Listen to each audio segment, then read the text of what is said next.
Welcome students, आप सभी का अपने चैनल यस के एम स्टडी पर फिर स्वागत है। इस वीडियो में हम बात क्या करेंगे, आपको अच्छी तरीके से बताने का प्रयास करेंगे और समझाने का प्रयास करेंगे। जो भी हमारे नए स्टूडेंट जुड़े हैं, चैनल सब्सक्राइब कर लें, लाइक कर दें, कमेंट कर दें और साथ ही साथ बेल आइकन को भी दबा लें ताकि आने वाली वीडियो के संबंध नोटिफिकेशन आपके लिए स्क्रीन पर आए। तो मेरे प्यारे स्टूडेंट, देखिए आपको यस के एम स्टडी पर आज से जो क्लासेस शुरू हो रही हैं वो क्लासेस आपको भरपूर तरीके से मिलती रह जाएगी। ठीक है, तो बहुत ही अच्छी तरीके से आपकी तैयारी कराई जाएगी जब तक आपका एग्जाम नहीं हो जाता है। आपको यहाँ पर गारंटी है कि 95+ नंबर आपको दिया जाएगा। जो भी हमारे प्यारे स्टूडेंट इनरोल किए हैं या सब जो परचेज किए हैं कोर्स, वो बिल्कुल भी ना घबराएं क्योंकि आपके साथ मेहनत की जाएगी। अगर आपने कोर्स परचेज किया तो आपके साथ मेहनत की जाएगी, ये 100% गारंटी है। ठीक है, तो आपको 95+ नंबर ही मिलेगा।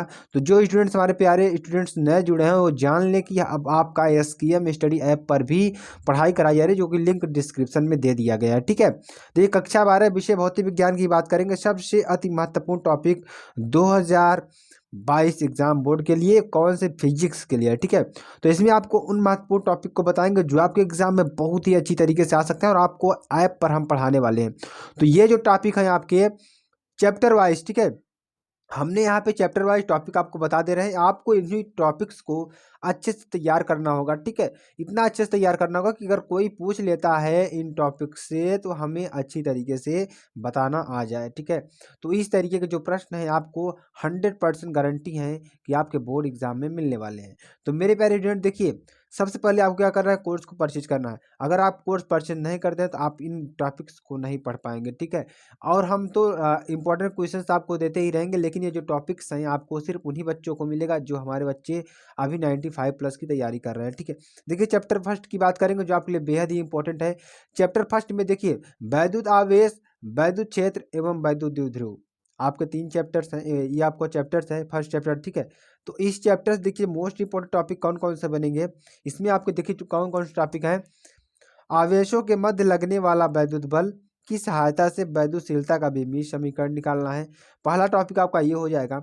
दूसरा देखिए वैद्युत क्षेत्र की तीव्रता की परिभाषा तथा इसका मात्रक क्या होगा, ये आपको लिखना होगा। उसका कूलाम का वैद्युत बल संबंधी नियम, कूलाम का वैद्युत बल संबंधी नियम आपको लिखना होगा। उसके बाद देखिए अगला टॉपिक यानी 4 नंबर हमारा क्या है जो आपके लिए बहुत ही इंपॉर्टेंट है। वैद्युत बल रेखाएं एवं सतत वक्र, ये बल रेखाएं एकाएक विखंडित नहीं हो सकती हैं, क्यों, ये आपको लिखना होगा। दो बल रेखाएं एक बिंदु पर एक दूसरे को कभी नहीं काटती हैं, क्यों, इसको आपको लिखना होगा। जो बेहद ही इंपॉर्टेंट है ऐसे टॉपिक्स, ठीक है, आपको लिखना बहुत ही इंपॉर्टेंट है। चलिए आगे आपको बताते हैं। देखिए छठवां टॉपिक क्या है, वैद्युत द्विध्रुव के लिए निरक्षीय स्थिति में वैद्युत क्षेत्र की तीव्रता का व्यंजक प्राप्त कीजिए। अगला टॉपिक ये है।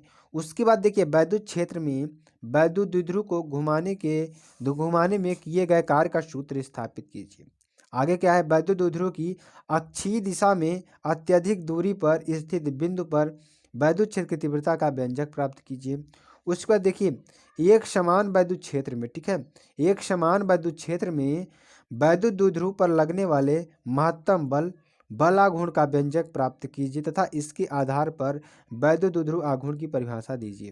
तो ये टॉपिक आपके लिए बहुत ही इंपॉर्टेंट है। ठीक है, तो ऐसे टॉपिक्स को आपको पढ़ना आपके लिए अनिवार्य है, तो आपको ऐसे टॉपिक्स को पढ़ते रहना है। तो सेकंड चैप्टर के देखिए आप कौन से टॉपिक हैं आपके लिए बहुत ही इंपॉर्टेंट है। तो मेरे प्यारे स्टूडेंट्स, आपके लिए बहुत ज़्यादा मेहनत की जा रही है, तो इसलिए आपको हमारे साथ जुड़ने की बहुत ज़्यादा आवश्यकता है। ठीक है, तो वैद्युत फ्लक्स था गॉस का प्रमेय, वैद्युत फ्लक्स था गॉस का प्रमेय आपको पढ़ना होगा। इसमें देखिए कौन से महत्वपूर्ण टॉपिक हैं आपको हम बताते हैं। देखिए इसमें कौन सा है, वैद्युत फ्लक्स क्या तात्पर्य है, गॉस का नियम, अनंत समतल आवेशित अचालक प्लेट के समीप वैद्युत क्षेत्र की तीव्रता। ठीक है, उसका चलिए आगे आपको बताते हैं। आगे चैप्टर 3 की बात करेंगे जो आपके लिए बेहद ही इंपॉर्टेंट है। चलिए चैप्टर 3 में देखते हैं कौन से टॉपिक ऐसे हैं आपके लिए बहुत ही इंपॉर्टेंट है। तो ये टॉपिक्स मेरे पेरेंट्स आपको पढ़ लेना है क्योंकि ऐसे टॉपिक्स आपको कहीं नहीं मिलने वाले हैं। बहुत ही अच्छी तरीके से हमने आपको बता रखा है इसमें ऐसे टॉपिक्स जो आपके एग्जाम के लिए बहुत ही इंपॉर्टेंट है। आपको इसी वीडियो से पता चल जाएगा कि हम 95+ की तैयारी कैसे करवाएंगे आप लोगों से। इस से आपको हमने टॉपिक दे दिया वैद्युत विभव तथा विभवांतर, वैद्युत विभवांतर। अब इस टॉपिक से जितने भी प्रश्न आपके बनने वाले सभी प्रश्नों की प्रैक्टिस कराई जाएगी, मासिक टेस्ट लिया जाएगा और इसके जो रिलेटेड जो आंखिक प्रश्न है, आंखिक प्रश्न को, दीर्घ उत्तरीय प्रश्न को, सारे क्वेश्चंस को इसमें क्लियर कर दिया जाएगा। तो मेरे प्यारे स्टूडेंट्स, आपको बहुत अच्छी तरीके से पढ़ाई कराई जाएगी और एक अच्छे वे में आपको एक सिस्टमेटिक ढंग से आपको उस ऐप पर पढ़ाया जाएगा, क्योंकि यूट्यूब पर बहुत ज़्यादा सब्जेक्ट हो जाते हैं, इसलिए आपको वहाँ पे ट्रैफिक हो जाता है, इसलिए आपको यहाँ पर अच्छी तरीके से पढ़ाई कराई जाएगी। संधारित्र का समांतर संयोजन एवं श्रेणी संयोजन, ये है। संधारित्र के ऊर्जा घनत्व से क्या तात्पर्य है। उसके बाद किसी वैद्युत द्विध्रुव के अक्ष पर स्थित किसी बिंदु पर वैद्युत विभव का सूत्र। उसके बाद देखिए, समांतर प्लेट संधारित्र की धारिता के लिए सूत्र का व्यंजक निगमन, जब इसकी प्लेटों के बीच आंशिक रूप से परावैद्युत पदार्थ रखा हो। ठीक है, आगे बात करेंगे समविभव पृष्ठ से क्या तात्पर्य है, इसकी बात करेंगे। समांतर प्लेट संधारित्र की धारिता का व्यंजक निगमन कीजिए, ये आपको बताना है।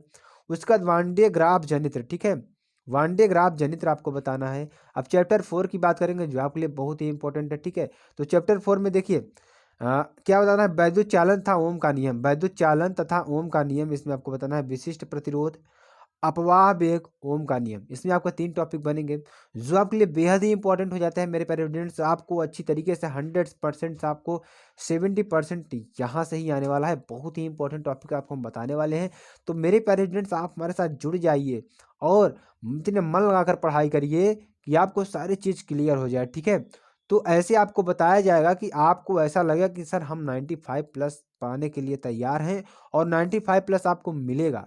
जो मेरे प्यारे स्टूडेंट्स टेलीग्राम से नहीं जुड़े हैं, टेलीग्राम से भी जुड़ लें, क्योंकि सारी सूचनाएं वहाँ पर मिलेंगी और इसकी पीडीएफ भी आपको वहाँ मिल जाएंगी।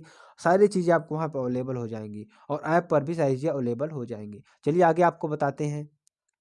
चैप्टर 5 की बात करते हैं जो आपके लिए बहुत ही इंपॉर्टेंट है। किरचॉफ का नियम था वैद्युत परिपथ, किरचॉफ का नियम इसमें बताना है और वैद्युत परिपथ बनाना। ठीक है, शेल के विद्युत वाहक बल, विभव मापी, किरचॉफ के नियम, व्हीटस्टोन सेतु, इसमें 4 टॉपिक आपको बनेंगे जो बहुत ही बेहद ही इंपॉर्टेंट है। तो मेरे प्यारे स्टूडेंट्स, आपको हमने ऐसा चीज़ें बता रहे हैं, आपको अच्छी तरीके से पढ़ने की ज़रूरत है। ठीक है, चलिए चैप्टर 6 की ओर चलते हैं। चैप्टर 6 में देखिए क्या चीज़ें हैं। वैद्युत धारा के चुंबकीय प्रभाव, वैद्युत धारा के चुंबकीय प्रभाव से देखिए एम्पियर का परिपथीय नियम, चुंबकीय क्षेत्र, चुंबकशीलता, धारावाही चालक कारण उत्पन्न चुंबकीय क्षेत्र की तीव्रता, बायोसेवर्ट का नियम, साइक्लोट्रॉन, दो समांतर धारावाही चालकों के बीच लगने वाला बल, ये आपके लिए बहुत ही इंपॉर्टेंट है। ठीक है, चलिए आगे आपको बताते हैं आगे क्या है।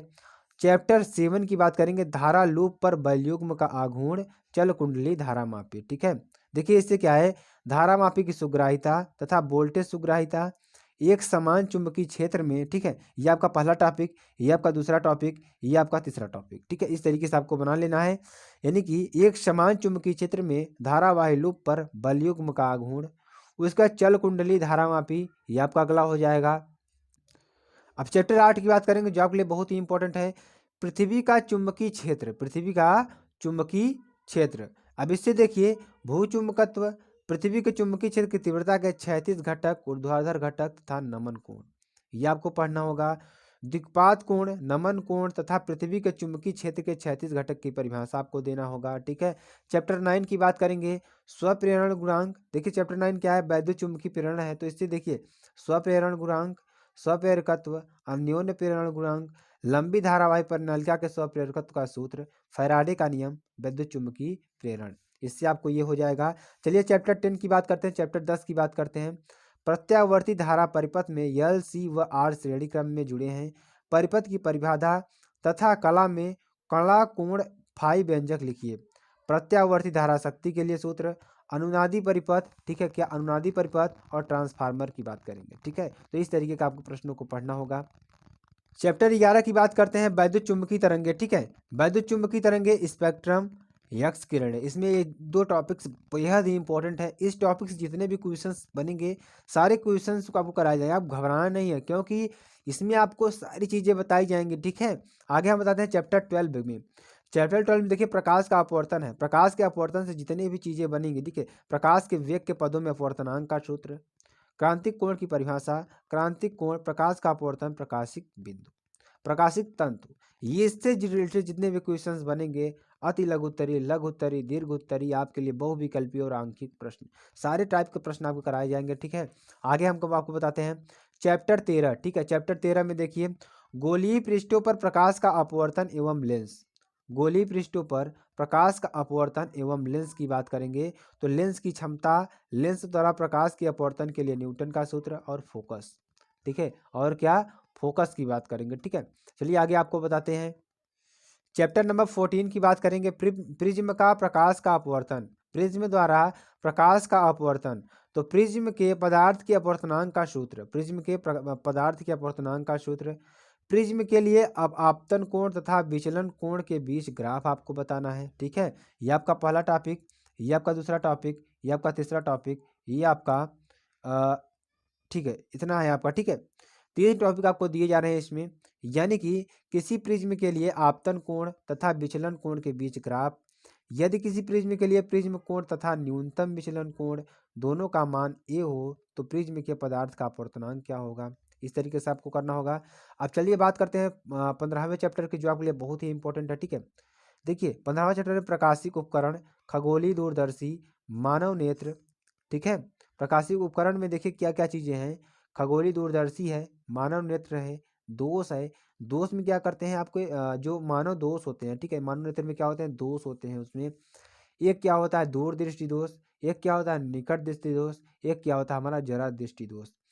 इन सब के बारे में आपको पढ़ाया जाएगा, आपको घबराने की जरूरत नहीं है। ठीक है, संयुक्त सूक्ष्मदर्शी, परावर्तन सूक्ष्मदर्शी।